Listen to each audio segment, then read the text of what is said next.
जय हिंद साथियों, स्वागत है आप सभी का एजुकेशन के एट 6 में। रुख करते हैं बिहार की तरफ। दोस्तों, बीपीएससी की तरफ से प्रधान शिक्षकों की बहाली को लेकर नोटिफिकेशन जारी किए गए थे 1 मार्च को। जैसा कि आप सभी लोग जानते हैं, इस बहाली में करीब 40,247 पदों की टोटल वैकेंसी निकाली गई है। आप छात्र इसकी तैयारी में भी लग चुके होंगे। मैं आपको इस वीडियो में बुक भी रिकमेंड करूंगा, वीडियो में बने रहिएगा। लेकिन जो सवाल छात्रों के आ रहे हैं यहाँ पर कि सर, जो सीबीएसई में पढ़ाते हैं छात्र या आईसीएसई बोर्ड को पढ़ाते हैं छात्र या बीएसईबी को ही क्यों ना पढ़ाते हो छात्र, क्या इनके लिए यहाँ पर जो वर्क एक्सपीरियंस है वो काउंटेबल होगा और वो कब जांच किया जाएगा? क्योंकि देखिए, आपने फॉर्म भर दिया, फॉर्म भर के आवेदन कर दिया। चूंकि एक छात्र ऐसे कह रहे थे कि सर हम फॉर्म भर देते हैं, एग्जाम दे देंगे, एक्सपीरियंस दिखलाएंगे, जो होगा उतना एक्सपीरियंस के आधार पे हम लोग चले जाएंगे, अगर लेगा तो ठीक है, नहीं लेगा तो ठीक है। लेकिन वो गलत है। वहाँ पे वो क्यों गलत है, मैं आपको आगे जानकारी दूंगा। और अनुभव का जो यहाँ पे एक्सपीरियंस के बारे में जो जानकारियां हैं यहाँ पर, तो हम आपको साझा करेंगे। तो चलिए, सबसे पहले तो इस नोटिफिकेशन को हम लोग देखते हैं एक झलक।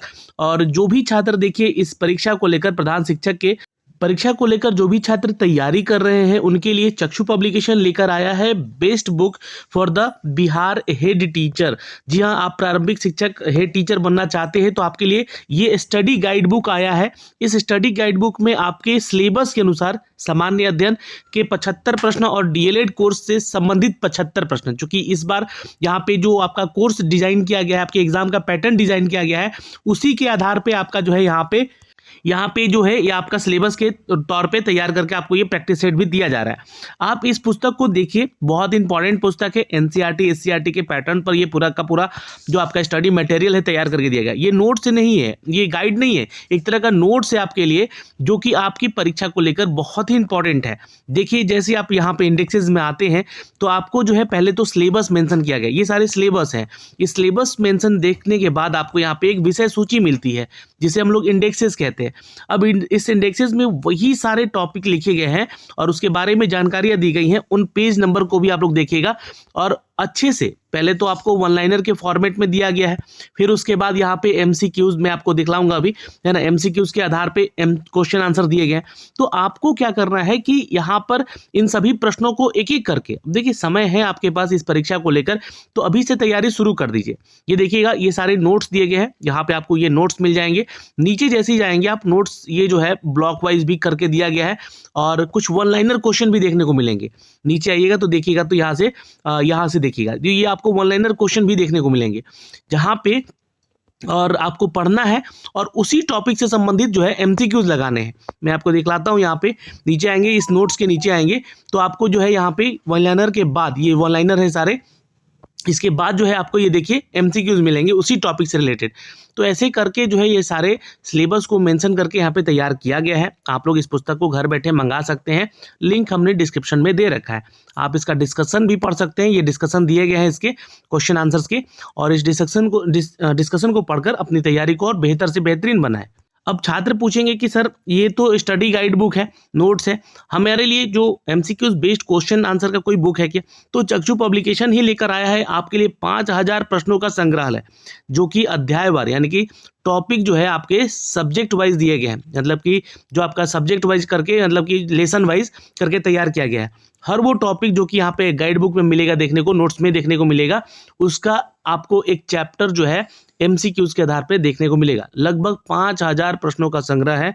किसी भी परीक्षा के लिए आप अगर लेते हैं इसको, तो ऐसा नहीं कि सिर्फ टीचर के लिए ही, बल्कि बिहार में एसआई है, बीपीएससी है, बिहार एसएससी है, बिहार दरोगा है, बिहार सिपाही है, इन सभी परीक्षाओं के लिए बहुत इंपॉर्टेंट बुक हो सकता है, जहाँ से अगर आप लोग इसको परचेज करते हैं तो। अब आते हैं टॉपिक पे। देखिए, सबसे पहले तो यहाँ पर अगर आप ऊपर आएंगे तो मैं आपको दिखलाना चाहूँगा कि जो अनिवार्य अहर्ताएँ हैं, उसको मैंने कल भी आपको बताया था, लेकिन ये ध्यान से समझने की कोशिश कीजिएगा।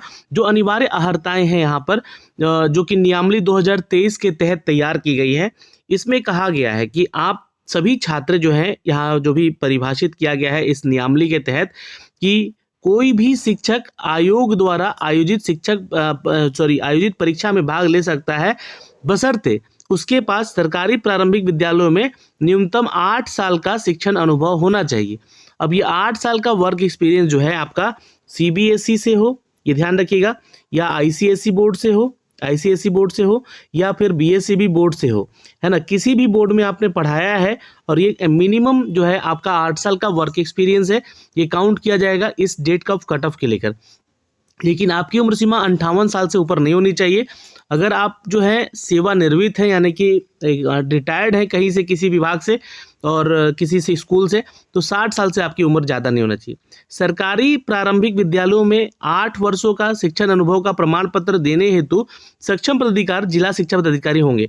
अब देखिएगा, इस जब आपका ये वर्क एक्सपीरियंस बनेगा तो यहाँ पे सक्षम पदाधिकार जिला शिक्षा पदाधिकारी होंगे, जो कि आप उनका मोहर लगेगा उनके वर्क एक्सपीरियंस पे। तो आपको एक परफॉर्मा भी दिया जाएगा जहां से आपका वर्क एक्सपीरियंस बनाकर आपको ले जाना है।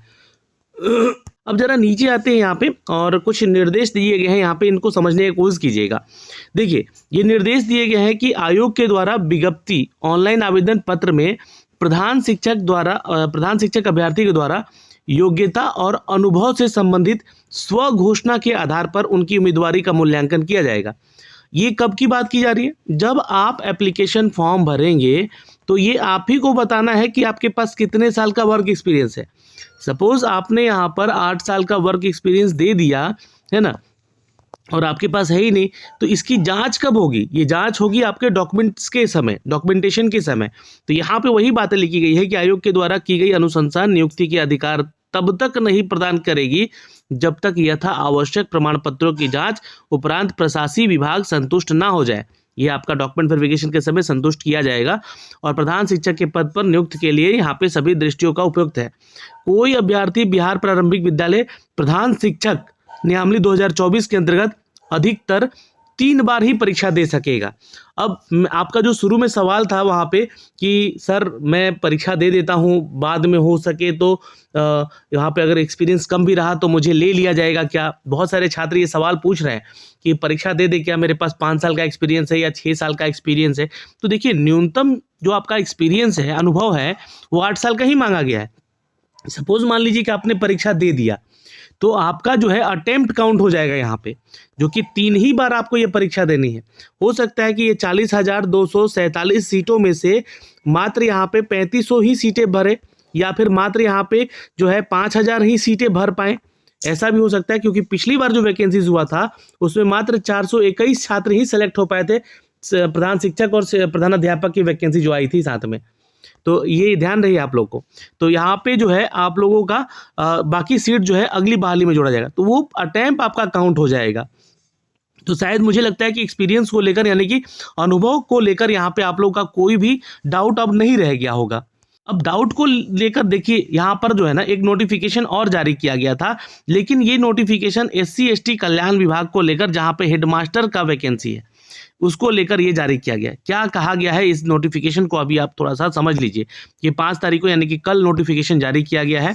इसमें क्या बातें कही गई हैं तो देखिएगा, देखिए ये सारा जो डिटेल है आप लोग सब कुछ पढ़ लीजिएगा। यहाँ से अनुसूचित जाति जनजाति कल्याण विभाग के अंतर्गत उत्क्रमित वैसे विद्यालय जो कि पहले हाई स्कूल थे, अब उसको +2 स्कूल बना दिया गया है, उसको कहते हैं उत्क्रमित विद्यालय, या नव स्थापित, यानी कि जो नए स्कूल बने हैं जहाँ पे 11-12 की क्लासेस चलती हैं, उसमें प्रधानाध्यापक यानी कि प्रिंसिपल के पदों के लिए यहाँ पर 1 मार्च 2024 को प्रकाशित विज्ञापन संख्या 26/2024 की कंडिका 3 के 5 में स्थानीय निकाय के द्वारा नियुक्त शिक्षक अभ्यर्थी के लिए अनुभव के संबंध में यहाँ पर स्पष्टीकरण दिया गया है। ये स्पष्टीकरण इसके लिए भी जाहिर है, ये ध्यान रखिएगा, जो बोला गया है वही होगा, इसमें कोई बदलाव नहीं होगा। पंचायती राज संस्था के नगर निकाय संस्था जो कि अंतर्गत नियुक्त उच्च माध्यमिक, यानी कि देखिए 11-12 की बात हो रही है, विद्यालय अध्यापक के पद पर, यहाँ पे विद्यालय अध्यापक के पद पर नियुक्त हो गए हैं, तो न्यूनतम 4 वर्ष का लगातार सेवा की गणना में स्थानीय निकाय अवधि में जोड़ा जा सकेगा। तो यहाँ पे देखिएगा, तो ये 4 साल का वर्क एक्सपीरियंस कम से कम जोड़ा गया है किसके, तो 2018 के नियमावली के अनुसार, ठीक है, जो लोग ज्वाइन किए हैं पंचायती राज संस्थान के द्वारा या नगर निकाय के संस्था के द्वारा, तो 11-12 में अगर आप टीचर हैं विद्यालय अध्यापक के पद पर, तो न्यूनतम 4 साल का लगातार सेवा का गणना का स्थानीय निकाय की अवधि में जोड़ा जा सकेगा। वही बात कहा गया कि कक्षा 9 से 10 में आप शिक्षक हैं अगर, तो 8 साल न्यूनतम जो है 8 वर्ष की लगातार सेवा की गणना स्थानीय निकाय की अवधि में भी जोड़ा जा सकेगा। ठीक, ये पंचायती राज और संस्था और नगर निकाय संस्था के तहत जिन शिक्षकों का बहाली हुआ है उच्च माध्यमिक और माध्यमिक के लिए, ये प्रिंसिपल की बात हो रही है, ध्यान रखिएगा, है ना। पंचायती राज संस्थान के द्वारा नगर निकाय संस्था के अंतर्गत नियुक्त माध्यमिक शिक्षक और वर्ग 11 से 12 के विद्यालय अध्यापक के पद पर नियुक्त हो गए हैं तो न्यूनतम 8 वर्ष की लगातार सेवा का यहाँ पे आपको जोड़ा जाएगा। ये आपका जो एक्सपीरियंस की बात कर रहे हैं। अच्छा, जो सीबीएसई या आईसीएसई बोर्ड या बीएसईबी बोर्ड मान्यता प्राप्त संचालित विद्यालयों में माध्यमिक शिक्षक के पद पर होकर कार्यरत रहे हो और बाद में बीएसईबी में आ गए हो, आप बिहार में आ गए हो, पंचायती राज निकाय और बिहार लोक सेवा आयोग के द्वारा अध्यापक बन गए हो कक्षा 9 से 10 के लिए या 11 से 12 के लिए, तब यहाँ पर जो है नियुक्त होकर कार्यरत करने वाले प्राप्त अनुभव, दोनों तरह के विद्यालयों का अनुभव अवधि को एक साथ जोड़ा जाएगा और देखा जाएगा कि आप 12 साल के वर्क एक्सपीरियंस है कि नहीं है, तो आपको यहाँ पे रिक्रूट किया जाएगा। ये प्रधानाध्यापकों के लिए। उसी तरह यहाँ पे 11-12 के लिए भी जो कि 10 साल बोला गया है, जो सीबीएसई आईसीएसई बोर्ड बीएसईबी में पढ़ाते हैं और अगर आप बाद में फिर इस निकाय में आ गए हो या बीपीएससी के द्वारा चयनित हो गए हो तो उसमें जोड़ा जाएगा आपका वर्क एक्सपीरियंस और देखा जाएगा कि आप क्या 10 साल का यहाँ पे हो रहा है कि नहीं हो रहा है, इसको जोड़कर तो यहाँ पे आपको मान्य किया जाएगा। बाकी जितना भी अपडेट है यहाँ पे वो 1 मार्च जो नोटिफिकेशन आया है इसको लेकर वही शेष रहेगा। ये जानकारी यहाँ से दी गई है। तो दोनों चीज़ें मैंने आपको क्लियर कर दिया है बिहार प्रधान शिक्षक के भी एक्सपीरियंस को लेकर और अटेम्प्ट्स को लेकर, है ना, ये ध्यान रखिएगा, और प्रधानाध्यापक को लेकर भी। तो अब अनुभव के आधार पे जितना भी आपका डाउट है आई थिंक मुझे लगता है कि क्लियर हो चुका होगा और अपनी तैयारी को बेहतर बनाइए ये पुस्तक लेकर, जो कि पुस्तक आपको मैंने साझा किया है अपने वीडियो के माध्यम से। लिंक इसका हमने डिस्क्रिप्शन में दे रखा है। जय हिंद।